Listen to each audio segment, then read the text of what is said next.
Jharkhand cabinet की बैठक आज यानी 20 सितंबर को बुलाई गई है। हेमंत सोरेन की अध्यक्षता में ये बैठक बुलाई गई है। शाम 4 बजे से ये बैठक शुरू होगी और कहा जा रहा है कि कई महत्वपूर्ण प्रस्तावों पर मंजूरी मिल सकती है। इससे पहले यानी कि 6 सितंबर को जब हेमंत कैबिनेट की बैठक बुलाई गई थी तो लगभग 63 प्रस्तावों को मंजूरी मिली थी। आज सभी की निगाहें टिकी हुई है कि आज कौन से महत्वपूर्ण फैसले लिए जा सकते हैं। आज इसी पर हम चर्चा करेंगे। हमारे साथ हमारे वरिष्ठ सहयोगी राकेश रंजन जी मौजूद है। बातचीत करते हैं कि पिछले जो कैबिनेट हुई थी उसमें 63 महत्वपूर्ण प्रस्तावों को मंजूरी मिली थी। आज सभी की निगाहें टिकी हुई है। क्या लगता है आज क्या कुछ फैसले जो है वो आ सकते हैं?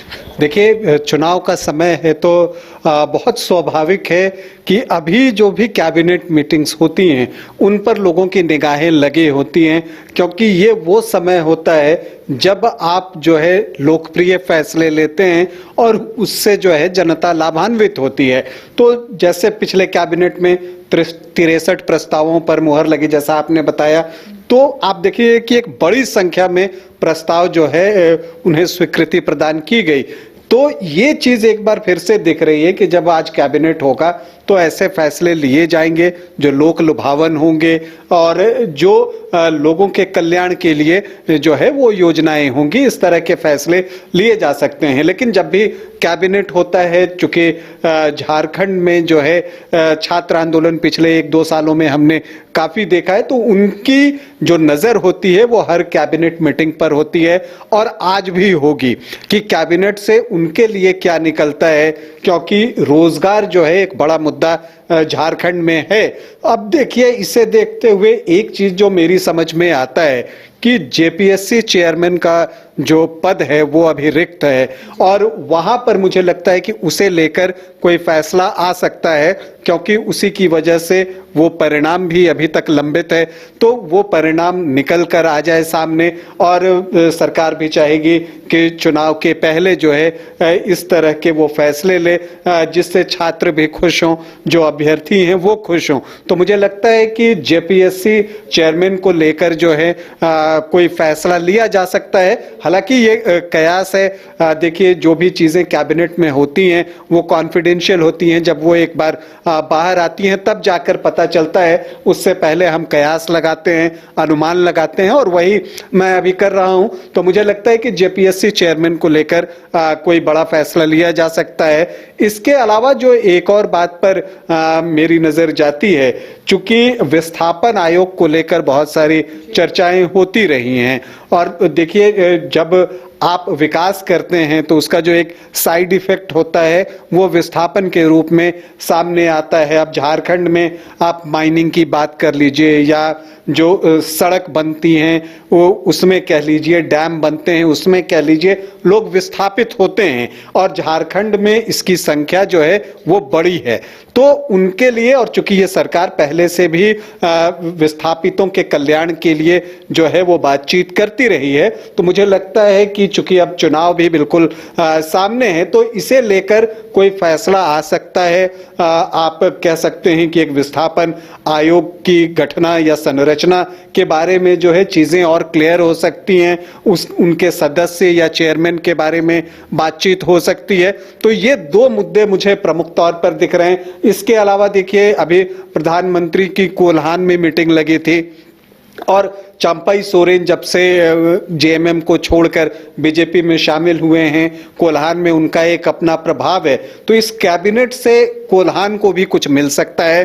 वहां पर जो कोल्हान के क्षेत्र हैं वहां पर कुछ कल्याणकारी योजनाएं शुरू की जा सकती हैं। खास करके आदिवासी कल्याण को लेकर जो है कोई योजनाएं आ सकती हैं। अब वो छात्रावास के रूप में और बाकी चीजों के रूप में जो है वो सामने आ सकती हैं। तो कुछ ये एक चीजें हैं कि देखिए, अब जो भी फैसले लिए जा रहे हैं उसे आप इस तरह से देख सकती हैं कि उस पर चुनाव का प्रभाव तो दिखेगा, क्योंकि चुनाव बिल्कुल सर पर है और सरकार इस समय का सदुपयोग करना चाहेगी और वो चाहेगी कि वो ऐसे फैसले ले जो कि लोक कल्याण तो करे ही करे, चुनाव में उसका भी भला करे। अच्छा, महिला आयोग में अध्यक्ष की नियुक्ति नहीं हुई है, क्या इसको भी लेकर कोई फैसले आ सकते हैं? इसके साथ ही हर वर्ग के लोगों को यहाँ पर कहीं ना कहीं खुश किया जा रहा है। जिस तरीके से हमने देखा कि 6 सितंबर को जब हेमंत कैबिनेट की बैठक रखी गई थी, 63 महत्वपूर्ण प्रस्तावों को मंजूरी मिली, तो सरकार की ओर से ये कोशिश की जा रही है कि आचार संहिता लगने से पहले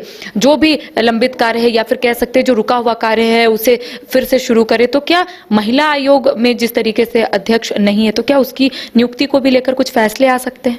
देखिए, महिलाओं को के लिए जो है ये सरकार प्रतिबद्ध दिख रही है, और जैसा मैया सम्मान योजना जो है वो अब लागू हुआ, वहां पर जो पैसे हैं वो अकाउंट में डाले जा रहे हैं महिलाओं के, तो महिलाओं के लिए सरकार काम कर रही है और काम करते हुए दिखना भी चाह रही है।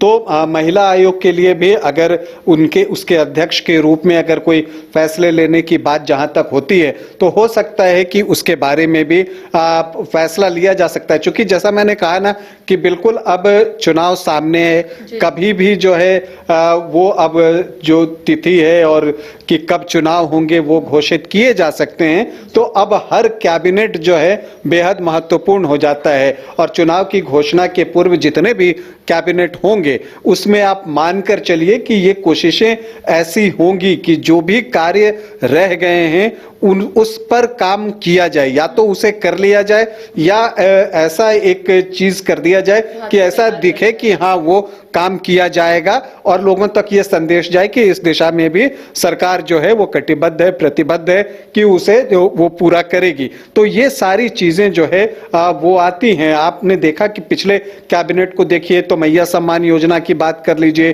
किसानों की ऋण माफी की बात कर लीजिए, आदिवासी हॉस्टल्स के बारे में अलग अलग क्षेत्रों में जो है उसकी आप बात कर लीजिए। तो हर फैसले जो है वो उस तरह से लिए जा रहे हैं जिसका कि लोगों के कल्याण में तो आप कह सकते हैं कि वो फायदेमंद है ही, चुनाव के लिहाज से भी, चुनाव पर भी इम्पैक्ट डालने वाले फैसले जो है वो लिए जा रहे हैं। तो देखिए, आज हेमंत कैबिनेट की बैठक बुलाई गई है। पिछले बैठक में आपने देखा होगा कई महत्वपूर्ण प्रस्तावों को मंजूरी मिली थी, चाहे मैया सम्मान योजना की बात कर लेंगे, इसके साथ ही 520 बेड का आदिवासी हॉस्टल बनाने को लेकर स्वीकृति जो है वो प्रदान की गई थी। अब सभी की निगाहें आज के कैबिनेट में टिकी हुई है कि आखिर आज के कैबिनेट में क्या कुछ महत्वपूर्ण प्रस्तावों को मंजूरी मिल सकती है। जिस तरीके से रंजन जी ने कहा कि चेयरमैन का जो पद खाली है, यानी कि जेपीएससी में जो चेयरमैन का पद खाली है, शायद इसको भी लेकर आज जो फैसले हैं वो आ सकते हैं। तमाम अपडेट हम अपने दर्शकों तक पहुंचाएंगे। फिलहाल हमें दे इजाजत, नमस्कार।